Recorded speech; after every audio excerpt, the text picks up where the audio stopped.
Kapten Francis Pike memimpin timnya melintasi tundra Arktik. Di kejauhan mereka dapat melihat kota Oda Papadopoulos. Itu mengapung 7,8 km di atas tanah dan dipenuhi dengan misteri dan harta bahkan di luar impian terliar organisasi. Ini adalah bulan September 1933 ketika organisasi SCP pertama kali mengetahui sesuatu yang aneh terjadi di Arktik. Seorang penerbang Inggris bernama Sir George Danson terbang di atas laut utara menuju ke Norwegia. Setelah dia mendarat di Oslo, Danson mulai mengomel tentang kota terapung. Organisasi segera menyebarkan informasi yang kontradiktif dan memanipulasi cerita untuk mengaitkan bahwa Danson telah minum selama penerbangannya. Jadi semua yang dia katakan mungkin adalah hasil dari halusinasi mabuk. Sementara agen SCP menyebarkan kebohongan, organisasi telah meluncurkan penyelidikan. Tim yang dikirim ke Arktik mengonfirmasi apa yang diklaim Danson telah dilihat. Memang ada kota terapung di sana. Sekarang Kapten Pike dan timnya menatap pulau di langit saat balon udara mereka terisi di belakang mereka. Angin Arktik memicu tornado salju kecil saat suhu turun. Balon sudah siap dan Pike memerintahkan anak buahnya untuk naik. Mereka lepas landas dari tanah dan menarik tudung jaket mereka di atas kepala mereka untuk melindungi mereka dari angin Arktik di ketinggian. Pike dan timnya perlahan melintas di atas kota Oda Papadopoulos. Ketika mereka berada di tengah pulau terapung, balon udara panas diturunkan dan tim mendarat tanpa insiden. Yang mengejutkan mereka, tim eksplorasi menemukan bahwa kota terapung itu punya iklim mikronya sendiri yang jauh lebih menyenangkan daripada Arktik yang dingin. Mereka melepas perlengkapan musim dingin mereka. Lanjutkan dengan hati-hati, kata Pike kepada anak buahnya. Kita tidak tahu apa yang akan kita temukan di kota. Arsitekturnya jelas tua tapi tidak persis seperti apapun di bumi saat ini. Itu tampaknya menjadi konglomerat desain Mesopotamia kuno yang dicampur dengan fitur desain dari beberapa budaya lain. Banyak bangunan yang melapisi jalan-jalan batu runtuh dan kota secara keseluruhan dalam reruntuhan. Pike memimpin timnya menyusuri serangkaian jalan para ilmuwan memotret dan mencatat kota untuk catatan organisasi. Agen SCP memeriksa setiap sudut untuk memastikan tidak ada yang tersembunyi di balik bayangan. Tim menuju ke persimpangan jalan. Berhenti, teriak Pike. Berdiri di depan mereka adalah seorang pria tua dengan rambut abu-abu panjang dan janggut putih. Sepertinya dia keturunan Timur Tengah. Halo teman-teman, kata orang tua itu. Selamat datang di Oda Papadopoulos. Saya adalah penjaga kota. Saya telah menantikanmu. Silakan ikuti saya. Pria tua itu berbalik dan berjalan menuruni jalan pintas. Pike ragu-ragu sejenak. Tetap waspada, bisiknya kepada para agen di belakangnya. Kemudian dia mulai mengikuti lelaki tua itu di jalan. Saat Pike berjalan, dia menikmati kemegahan yang pernah dimiliki kota itu. Jalannya selebar jalan utama di London, sementara bangunannya meskipun berantakan masih mempertahankan beberapa keindahan kunonya. Pike mulai berjalan sedikit lebih cepat untuk mengejar pria tua itu. Apa yang terjadi di sini? Dia bertanya. Pria itu memutar kepalanya. Semua akan segera terungkap, Francis Pike. Bersabarlah. Bagaimana kau tahu namaku? Tanya Pike. Pria tua itu tersenyum. Mereka berbalik di sudut lain dan di depan mereka adalah aula besar. Tampaknya telah selamat dari bencana apapun yang menimpa seluruh kota. Pike berhenti dan menatap bangunan besar itu dengan mulut terbuka. Ayo, kata pria tua itu sambil memberi isyarat kepada tim SCP untuk mengikutinya menaiki tangga ke aula utama. Mari makan. Pria tua itu menyiapkan makanan sederhana tapi yang mengenyangkan dan memuaskan Pike dan anak buahnya. Di akhir makan, Kapten Pike mendekati pria misterius itu. Saya rasa Anda pantas mendapatkan penjelasan tentang siapa kami dan mengapa kami ada di sini, kata Pike. Pria tua itu mengangkat tangannya. Anda dari organisasi? Jawabnya. Saya sudah tahu semua tentang organisasi dan Anda, Francis Pike. Aku sudah lama menunggumu datang. Ada hal-hal yang perlu saya tunjukkan di kota. Ada rahasia lama dan peninggalan kuno dari masa lalu di mana Anda dikirim ke sini untuk mempelajari. Pike menatap pria itu dan menyipitkan mata. Apa yang kau bicarakan? Bagaimana Anda bisa tahu kami akan datang? Dan relik apa yang kamu maksud sebenarnya? Pria tua itu menyeringai dan meletakkan tangannya di bahu Kapten Pike. Pike merasakan emosi kerinduan yang membuncah di dalam dirinya seolah-olah dia telah menunggu saat ini sepanjang hidupnya. Ayo, kata pria tua itu. Kamu dan anak buahmu butuh istirahat. Dia menunjukkan Pike dan tim eksplorasi ke beberapa ruangan di lorong di mana mereka bisa bersiap untuk bermalam. Kamar besar dan nyaman. Tidur nyenyak, Francis Pike. Besok aku punya banyak hal untuk ditunjukkan kepadamu. Pria tua itu meninggalkan ruangan dan berjalan menyusuri lorong menuju kamarnya yang kecil dan sederhana. Keesokan paginya, Pike dan agen SCP lainnya disambut oleh matahari terbit dan pria tua itu menunggu mereka di tangga aula besar. Dia memimpin mereka melalui kota. Ada 3 kuil yang ingin kutunjukkan padamu, kata pria tua itu kepada Pike. Anda akan melihat bahwa arsitektur dan citra mereka berbeda dari sebagian besar struktur lain di kota. Pastikan Anda mendengarkan dengan cermat, Francis Pike, karena apa yang akan Anda pelajari dapat menyelamatkan alam semesta atau mungkin menghancurkannya. Pike tidak bisa berkata-kata, yang bisa dia lakukan hanyalah menganggukkan kepalanya. Pria tua itu memimpin agen SCP ke tengah kota tempat ketiga kuil itu berada. Masing-masing memiliki ikonografi dan gaya yang unik. Seni tampaknya mencerminkan peristiwa penting dalam sejarah atau subjek yang memiliki arti penting di masa lalu. Pria tua itu melanjutkan berjalan menuju kuil pertama. Saat memasuki struktur, ada lukisan dinding 2 orang telanjang yang melihat cakrawala dari barisan pepohonan. Di belakang mereka ada serigala dan beruang yang tampak berjaga-jaga. Tepat di seberang gambar ini adalah lukisan sosok yang memegang pedang menyala di atas bukit. Saat Pike dan timnya memasuki aula utama, mereka disambut oleh mural raksasa yang menggambarkan matahari terbit di atas Oda Papadopoulos. Disinilah kuil matahari terbit mendapatkan namanya, kata pria itu sambil menunjuk ke mural di dinding jauh. Di balik matahari terbit adalah seorang pria emas memegang tombak dengan titik perak. Dia memakai mahkota yang bersinar. Mau tak mau, Pike memperhatikan bahwa pria di mural itu terlihat mirip dengan pemandu mereka. Hanya saja jauh lebih muda. Mungkin itu putra atau kerabatnya, pikir Pike dalam hati. Di atas matahari terbit ada naga dengan mata hijau. Terukir di seluruh tubuh naga adalah kata-kata. Mereka akan tahu apa adanya. Dinding lainnya berisi gambar pria emas yang sama. Dalam satu gambar dia berdiri di kaki singgasana dengan seorang wanita telanjang terbungkus ular di sampingnya. Di sisi lain pria emas duduk di atas takhta dengan mahkota besi melayang di atas kepalanya. Di belakangnya ada monolit 5 angka. Yang satu terbuat dari roda gigi dan baja. Yang lain terbuat dari daging dan darah. Yang ketiga terbuat dari es dan batu. Yang keempat terbuat dari bintang. Dan yang terakhir terbuat dari mata. Agen SCP di ruangan itu mulai berdengung dengan ketertarikan. Mereka mulai merekam semua yang mereka lihat. Kita harus melanjutkan, kata pria tua itu. Tidak banyak waktu yang tersisa. Pike mengangguk dan memerintahkan tim kecil untuk tetap tinggal untuk terus mendokumentasikan kuil matahari terbit. Bangunan berikutnya yang mereka masuki adalah kuil matahari terbenam. Di dalam dindingnya terdapat peta kota dan lanskap yang berbeda. Salah satu petanya adalah Oda Papadopoulos itu sendiri. Kata-kata tanah manusia digulirkan di atas peta di aula masuk. Pria tua itu berhenti di pembukaan galeri utama. Persiapkan dirimu, Francis Pike. Apa yang akan kamu saksikan tidak akan menyenangkan. Mereka menuju ke ruang sebelah di mana suhu segera naik. Apa yang menghasilkan semua panas itu? Pike bertanya. Tidak ada apa-apa selain dinding yang runtuh dan tiang-tiang yang jatuh terlihat di ruangan itu. Salah satu ilmuwan berteriak dari belakang kelompok. Astaga, Tuan, saya pikir Anda perlu melihat ini. Dia berjalan ke Pike dan memberinya sepasang kacamata pencitraan termal. Pike memakainya. Sialan, gumam Pike. Dengan lensa termal terpasang, dia sekarang dapat melihat entitas humanoid besar tergeletak mati di lantai. Tubuhnya begitu besar sehingga menutupi mural di 3 dinding. Pike memperhatikan bahwa suhu di dalam ruangan masih terus meningkat, seolah-olah raksasa yang mati itu memancarkan panas. Organisasi mengklasifikasikan entitas tersebut sebagai SCP-4840-P. Itu memiliki 6 lengan dan 6 kaki yang masing-masing dihubungkan oleh rantai logam ke cambuk besi di ujungnya. Sebuah sigil telah diajungkan ke tengah dada entitas. Apa itu? Pike bertanya. Pria tua itu hanya menggelengkan kepalanya. Salah satu dari banyak yang telah kalah, jawabnya. Pria tua itu menunjuk ke satu-satunya dinding yang tidak terhalang oleh tubuh besar SCP-4840-P dan mengerutkan kening. Pria emas juga digambarkan di sini. Pike tidak bisa tidak merasakan ada semacam hubungan antara Oda Papadopoulos, pria tua itu, dan sosok emas yang terus dia lihat di mural. Di kuil matahari terbenam, manusia emas duduk di atas kuda putih dengan mahkota besi bertumpu di kepalanya. Di belakangnya ada pasukan besar pria dan wanita yang memegang kapak dan pedang. Di seberang pria emas dan pasukannya ada legion sosok hijau dan abu-abu dengan 6 mata mengenakan pakaian berwarna cerah. Badai petir yang intens tampaknya menumpuk di kejauhan. Kapten Pike melihat ke langit-langit untuk melihatnya tertutup bintang. Namun, dia tidak mengenali rasi bintang apapun. Apakah pria emas yang terus ketemu? Tapi sebelum Pike bisa menyelesaikan pertanyaannya, pria tua itu memotongnya. Kita harus terus berjalan. Dia berbalik dan keluar dari kuil. Pike tidak ingin mendesak pria tua itu. Dia tampaknya kaya akan pengetahuan dan satu-satunya cara untuk mempelajari lebih lanjut tentang Oda Papadopoulos dan apa artinya semua itu.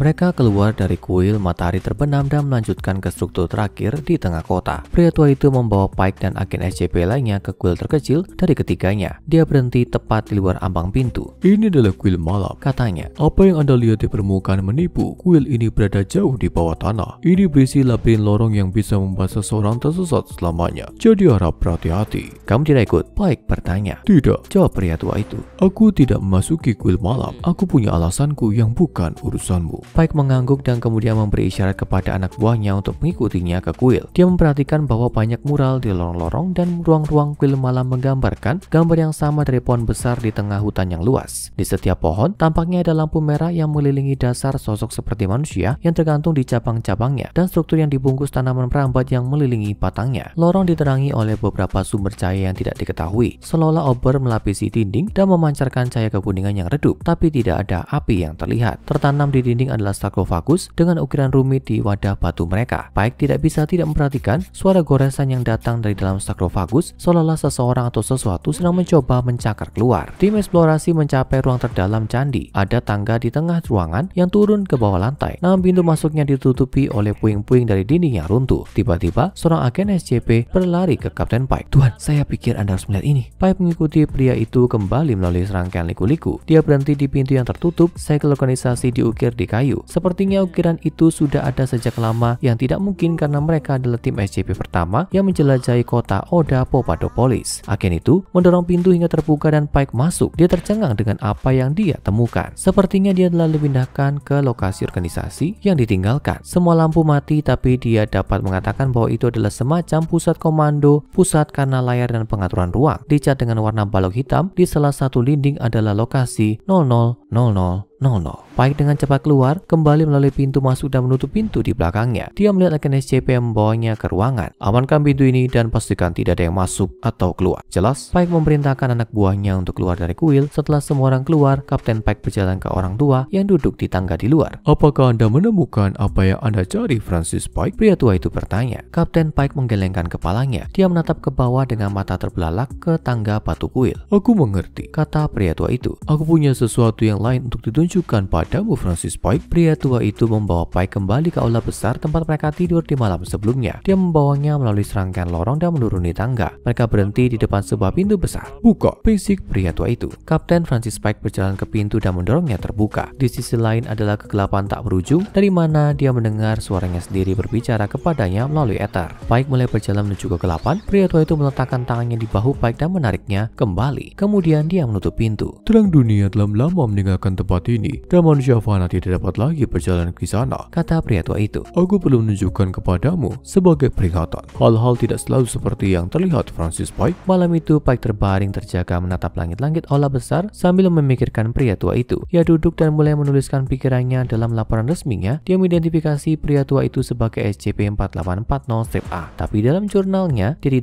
tidak menyebutnya sebagai teman. Ada sesuatu tentang pria tua itu, sesuatu yang istimewa. Pike tahu ada lebih banyak lagi dalam kisahnya dan kisah kota terbang Oda Papadopoulos. Sekarang tonton SCP-001 Siklus Ouroboros, kompilasi cerita lengkap animasi SCP, atau tonton SCP-5000 Mengapa, kompilasi cerita lengkap animasi SCP.